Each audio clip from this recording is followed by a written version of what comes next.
अयोध्येत प्रभू रामचंद्राच्या भव्य मंदिराचे 22 जानेवारी रोजी उद्घाटन होणार आहे।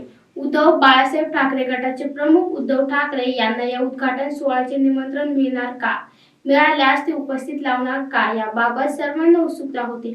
मात्र 22 जानेवारीला ठाकरे नाशिकमधील काळाराम मंदिरात उपस्थित राहणार असून गोदावरीच्या तीरावर महाआरती देखील करणार आहेत। यावर्षी 23 जानेवारीला शिवसेनेचं शिबिर हे नाशिकला होणार आहे आणि त्याच संध्याकाळी 23 जानेवारीला अनंत कान्हेरे मैदान गोल्फ क्लब इथे शिवसेनेची जाहीर सभा सुद्धा आम्ही घेणार आहोत।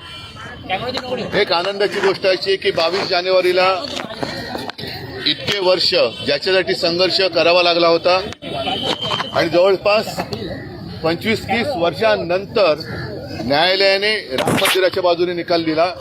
त्या राम मंदिराचं लोकार्पण होतोय आणि म्हणून आम्ही 22 जानेवारीला नाशिकमध्येच आणखी एक मंदिर आहे, ज्या मंदिराच्या प्रवेशासाठी सुद्धा डॉक्टर बाबासाहेब आंबेडकर साने गुरुजी यांना संघर्ष करावा लागला होता। राम हे आमचा सुद्धा आहे हे सांगण्यासाठी त्यांनी आंदोलन केलं होतं।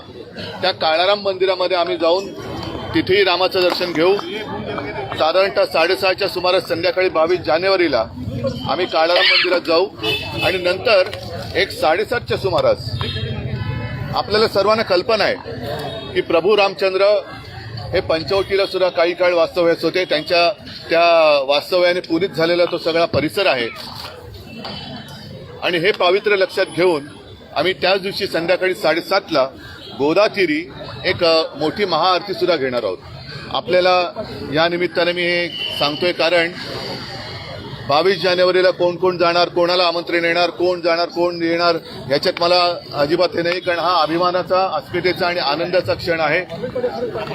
माझी एकच विनंती मी काही दिवसापूर्वी पण केली होती की राम मंदिराचं लोकार्पण हा कार्यक्रम हा पूर्णपणे धार्मिक आणि अस्मितेचा असावा, त्याला राजकीय रंग येऊ नये। आणि नंतर ज्या वेळेला मला आणि आम्हाला सर्वांना वाटेल तेव्हा अयोध्येला सुद्धा आम्ही जाऊ, पण आत्ता मान पान याचा कोणी एक विचार न करता एक आनंदाचा क्षण आहे, तो सगळ्यांनी साजरा करायला राम मंदिराच्या उद्घाटनाचं निमंत्रण आलंय का? मी आता बोललो त्याच्यामध्ये सगळे खुलासे आले। सावंतगड इथलं जे अतिक्रमण होतं ते हटवण्यात आलेलं आहे, कसं बघता आहे?